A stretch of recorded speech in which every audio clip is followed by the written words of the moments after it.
In China, there is a tombstone with no words, no name, no title, no dates, just stone, just silence.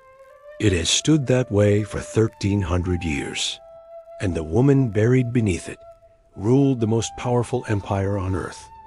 She ordered it blank herself, because she knew no one would ever tell her story honestly. This is the story she never got. Her name was Wu Zhao. She entered the imperial palace at 14 as a concubine, the lowest rank, one of thousands.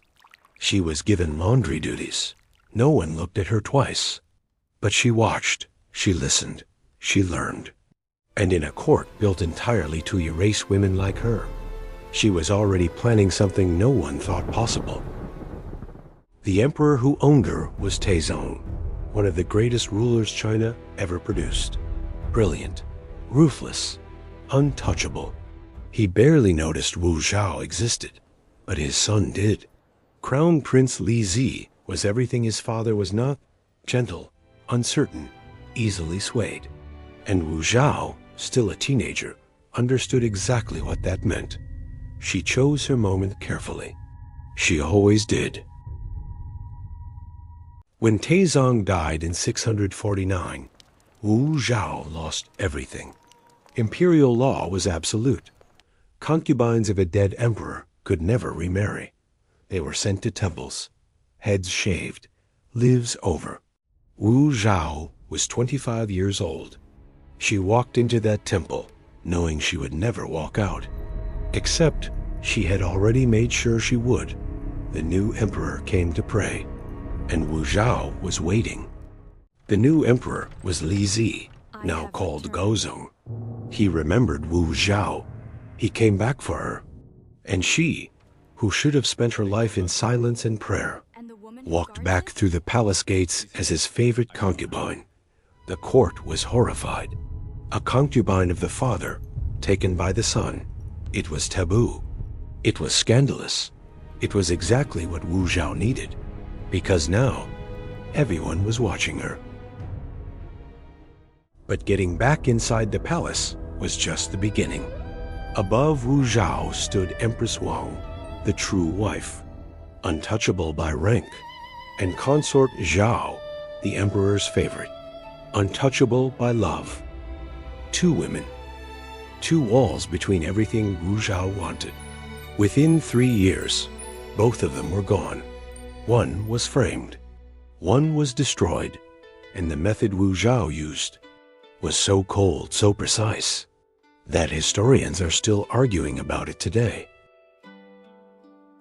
Empress Wang didn't see it coming. No one did.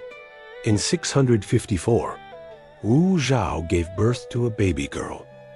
Days later, the infant was dead. Wu Zhao pointed at Empress Wang and said 4 words.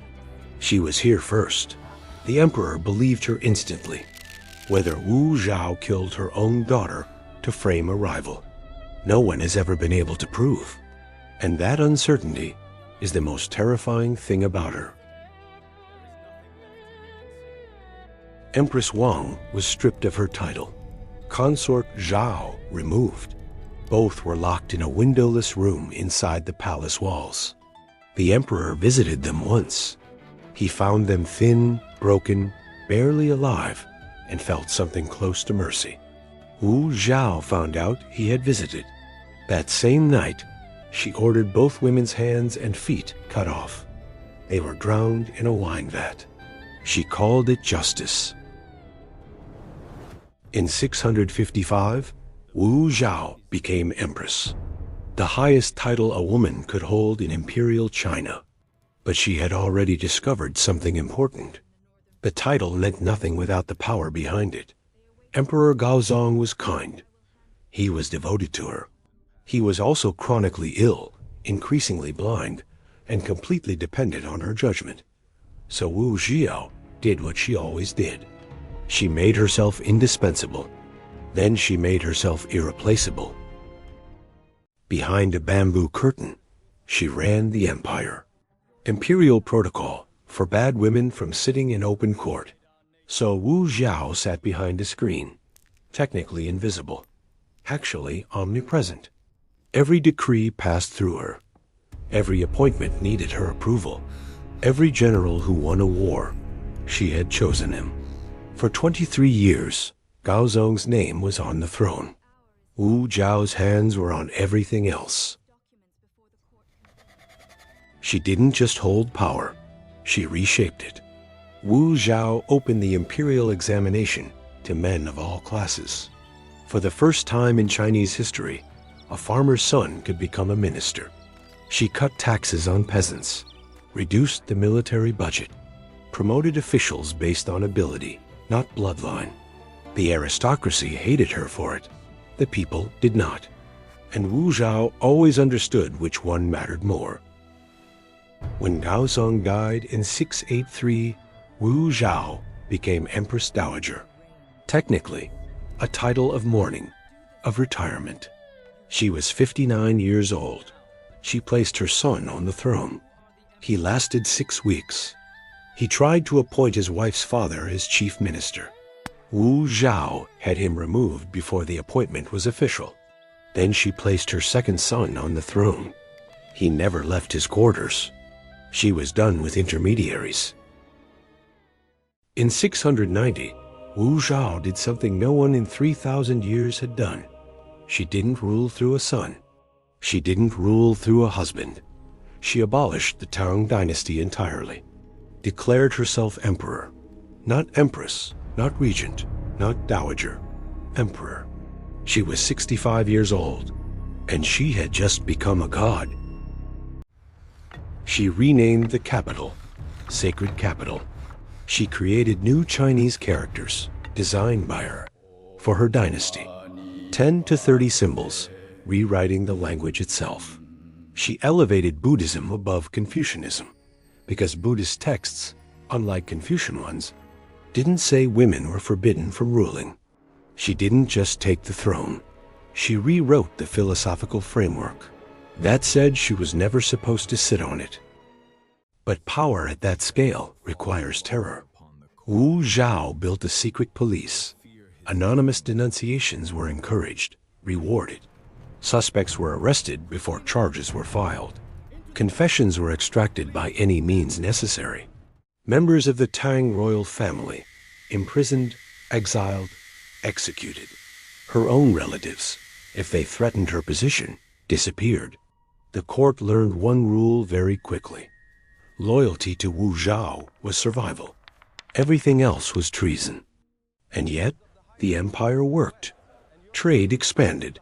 Harvests improved. The civil service filled with talented men from humble origins, men who owed everything to Wu Zhao and no one else. Her chancellor Di Renji became one of the greatest statesmen in Chinese history. She found him. She promoted him. She listened to him, even when he told her things she didn't want to hear. A tyrant who listens is the most dangerous kind. Then came the question of succession. Wu Zhao had sons, Tang princes. Her nephews demanded she name one of them heir instead. An emperor, they argued, should pass the throne within their own clan. Chancellor Di Renji walked into her chambers alone. He said one thing, "Your Majesty, have you ever heard of a ruler who built a temple to their uncle? She made her son crown prince within the month. Even at the height of her power, she knew when to listen." But Di Renji died in 700, and something shifted. Wu Zhao was 75 years old. The empire was stable. The wars were won. The reforms were made. And for the first time in 60 years, she had nothing left to conquer. Into that silence walked two young brothers, beautiful, talented, dangerous. And Wu Zhao, the most powerful person alive, was suddenly terrifyingly human. Their names were Zhang Yizi and Zhang Shangzong, brothers, in their 20s, introduced to Wu Zhao by her own daughter, Princess Taiping. They were musicians, poets, performers. They wore powder and rouge and extravagant silk. And Wu Zhao, 72 years old, ruler of 300 million people, gave them titles, palaces, unlimited access. The court watched in silence. No one said a word, because no one dared. The Zhang brothers were not stupid.